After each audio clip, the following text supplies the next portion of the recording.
Shalom sidang jemaat yang berbahagia, para kekasih Tuhan, apa kabar? Salam sehat senantiasa. Saya percaya kasih dan perlindungan Bapa ada atas Anda semua.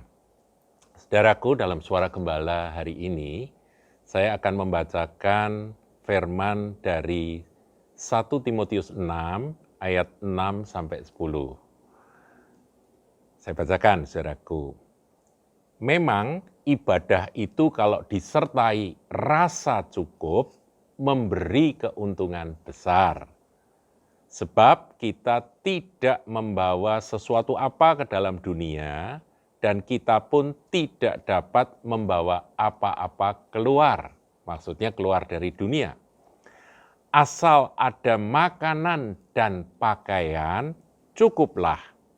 Tetapi mereka yang ingin kaya terjatuh ke dalam pencobaan, ke dalam jerat, dan ke dalam berbagai nafsu yang hampa dan yang mencelakakan, yang menenggelamkan manusia ke dalam keruntuhan dan kebinasaan. Ayat 10, karena akar segala kejahatan ialah cinta uang. Sebab oleh memburu uanglah beberapa orang telah menyimpang dari iman dan menyiksa dirinya dengan berbagai-bagai duga. Saudara, ini adalah firman Tuhan. Rasul Paulus menulis ini bukan dari dirinya sendiri, tapi dari ilham Roh Kudus. Nah, jadi ini perlu untuk kita renungkan, saudara. Saya akan mulai dari ayat yang ke-9 dan 10 terlebih dahulu. Dikatakan mereka yang ingin kaya, jadi keinginan untuk menjadi kaya, akan terjatuh ke dalam pencobaan. Nah, kita ini kan sudah diajari berdoa oleh Tuhan Yesus. Dalam doa Bapa kami kan dikatakan, jangan masukkan kami dalam pencobaan, tetapi bebaskanlah kami daripada yang jahat. Jadi kita ini jangan sampai kena pencobaan, kita perlu berdoa supaya jangan sampai kena dicobai. Tetapi orang yang ingin kaya, dia justru masuk ke dalam pencobaan itu. Jadi ya berlawanan dengan doa yang Tuhan Yesus ajarkan, dia malah sengaja masuk dalam pencobaan. Yaitu ke dalam jerat, ke dalam berbagai nafsu, yaitu pencobaannya adalah merupakan sebuah jerat hawa nafsu, nafsu yang hampa dan yang mencelakakan dan menenggelamkan manusia ke dalam keruntuhan dan kebinasaan. Nah, kemudian ayat 10, saudaraku. Karena akar segala kejahatan ialah cinta uang. Garis bawahi kata cinta uang, saudara. Bukan uang. Uang netral, uang nggak ada masalah. Orang menjadi kaya atau punya banyak uang itu bukan dosa. Tetapi kalau orang cinta akan uang, nah dia sudah punya akar dari segala kejahatan, segala dosa. Sebab oleh memburu uanglah beberapa orang telah menyimpang dari iman dan menyiksa dirinya dengan berbagai-bagai duga. Nah, saudara, saya mau menerjemahkan istilah cinta akan uang itu dengan satu kata. Greedy. Greedy itu apa? Serakah, rakus. Ingin lebih dan lebih dan lebih dan lebih, dan ini mengena pada semua orang dalam strata sosial manapun.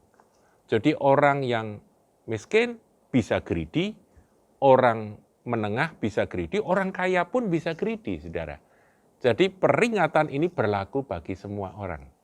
Saudara jangan berkata bahwa hanya orang-orang kaya yang greedy. Enggak, orang miskin pun bisa greedy, saudara. Bisa serakah, bisa rakus, bisa cinta akan uang. Nah, saudaraku, kita perlu waspada. Ya, di hari-hari kita sedang menghadapi COVID-19 ini, marilah kita merenungkan firman Tuhan dan kita berdoa, Tuhan, jauhkan aku dari pencobaan, yaitu ingin kaya, yaitu cinta akan harta, cinta akan uang. Nah, memburu uang itu membuat menyimpang dari iman. Ini sudah terbukti, saya nggak akan kasih contoh-contoh, saudara pasti bisa buat contoh sendiri atau cari contoh sendiri. Ya, nah sekarang kita akan melihat, saudaraku, ayat 6. Dikatakan memang ibadah itu kalau disertai rasa cukup, ini penting, rasa cukup. Jadi cukup itu adalah rasa. Kalau orang rasa kurang, sudah dikasih apapun ya tetap kurang. Punya segalanya juga tetap kurang, ya kan?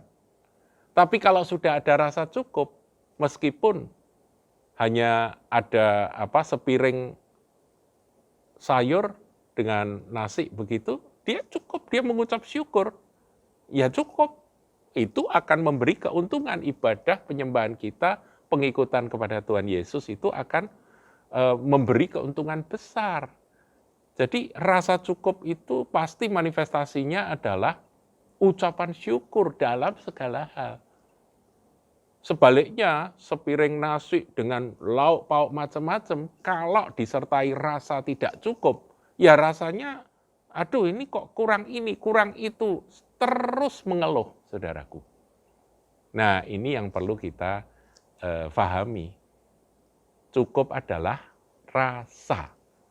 Ya, jadi Anda harus bisa mengucap syukur untuk berkat apapun yang Tuhan sediakan hari ini.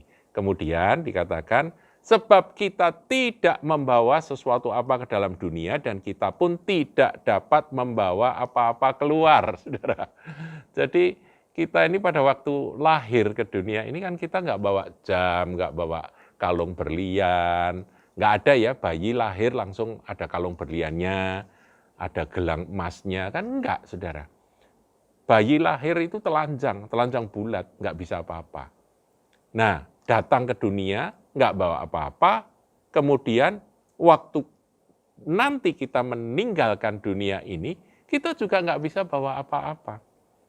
Saya barusan membaca akan riwayat Alexander the Great, penakluk yang tiada duanya dalam sejarah kuno, saudaraku. Dia mati di usia 33 tahun, sama seperti Tuhan Yesus ya, pada waktu menyerahkan diri. Tapi kalau Tuhan Yesus kan mati bagi seluruh dunia, bagi semua umat manusia. Kalau dia mati bagi ambisinya dia, ya berlawanan ya. Nah, Alexander the Great ini pada waktu matinya, di usia yang relatif muda, 33 tahun, dia dimasukkan ke dalam peti emas. Peti matinya itu dari emas. Memang ada beberapa kisah yang beredar bahwa dia waktu diarak itu ada tangannya terjelur keluar dan sebagainya. Tapi saya coba cari di dalam sejarah yang resmi tidak saya temukan, saudaraku ya. Mungkin itu cerita lain. Nah, tetapi Alexander the Great yang pasti itu masuk ke dalam peti mati emas, saudara. Jadi mahal sekali, tapi ya tetap tidur, tetap geletak, tetap mati, saudaraku. Apakah peti mati emasnya bisa dia bawa untuk menghadap kepada yang maha kuasa? Nggak bisa, saudaraku. Semua hasil-hasil penaklukannya, kekejamannya, itu apakah dia bisa bawa? Juga tidak, sama sekali tidak. Jadi dia nggak bawa apa-apa. Bahkan beberapa raja setelah dia, beberapa penguasa setelah dia, menganggap bahwa peti mati emasnya itu terlalu sia-sia kalau dipakai untuk kafan peti matinya si Alexander the Great. Akhirnya dipindahkan ke peti kaca, saudara, dan emasnya itu dilebur dan dijadikan mata uang. Ya begitulah nasibnya, saudara. Nggak bisa bawa apa-apa. Kemudian ayat 8 bagus, saudara, sebagai penutup dikatakan apa? Asal ada makanan dan pakaian, cukuplah. Menghadapi COVID-19, saudara mungkin merasa bahwa penghasilanku kok jauh berkurang dari yang lalu, nggak bisa bekerja lagi, nggak bisa mendapatkan uang yang lebih dari yang saat ini, berkat Tuhan yang saat ini. Firman katakan, asal ada makanan dan pakaian, cukuplah. Waktu saya mau jadi hamba Tuhan, saudaraku, saya sempat bergumul bagaimana nanti dengan kehidupan ekonomi keluarga yang akan saya jalani kalau aku jadi hamba Tuhan. Saya konsultasi dengan salah satu bapak rohani saya, ya Pak Ishak Sugianto yang sekarang sudah bersama Tuhan. Nah, beliau ini seorang pendeta yang menjadi rektor dalam satu sekolah Alkitab di Ungaran. Saya khusus naik sepeda motor datang ke sana dan saya konseling. Waktu itu saya masih kuliah tingkat-tingkat akhir. Panggilan itu kuat. Kemudian yang saya tidak bisa lupakan, dia katakan begini, Tuhan itu kan memberi peraturan, firman memberi aturan, yaitu asal ada makanan dan pakaian cukup. Rasa cukup harus ada pada kita. Itu nasihat dari beliau. Saya nggak bisa lupa. Kemudian dia berkata, apa yang saya makan pagi hari ini, kamu kan nggak tahu. Saya makan nasi jagung, saya kenyang, yang penting saya sehat. Saya makan nasi yang mewah dan mahal, yang daging wagyu atau apa, kamu juga nggak bisa lihat. Ya kan? Semua yang masuk ini, asal di tubuh kita menjadikan kita sehat, cukup. Dia bilang begitu. Kamu nggak bisa lihat. Saya pakai baju ini, dia pakai baju, ya waktu itu saya masih ingat kotak-kotak bajunya. Saya pakai baju ini, harga berapa? Ya mungkin ini baju murah, tapi yang penting utuh. Yang penting saya berbaju, asal ada makanan dan pakaian cukuplah. Kemudian dia berkata, ya kalau baju Aero waktu itu harganya 30.000, itu memang beda. Bajuku ini mungkin harganya 5.000 zaman itu, saudaraku, atau 4.000 rupiah saja. Tapi yang penting utuh, dia bilang begitu.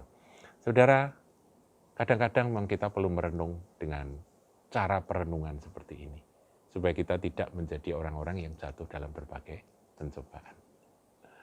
Tuhan memberkati Anda.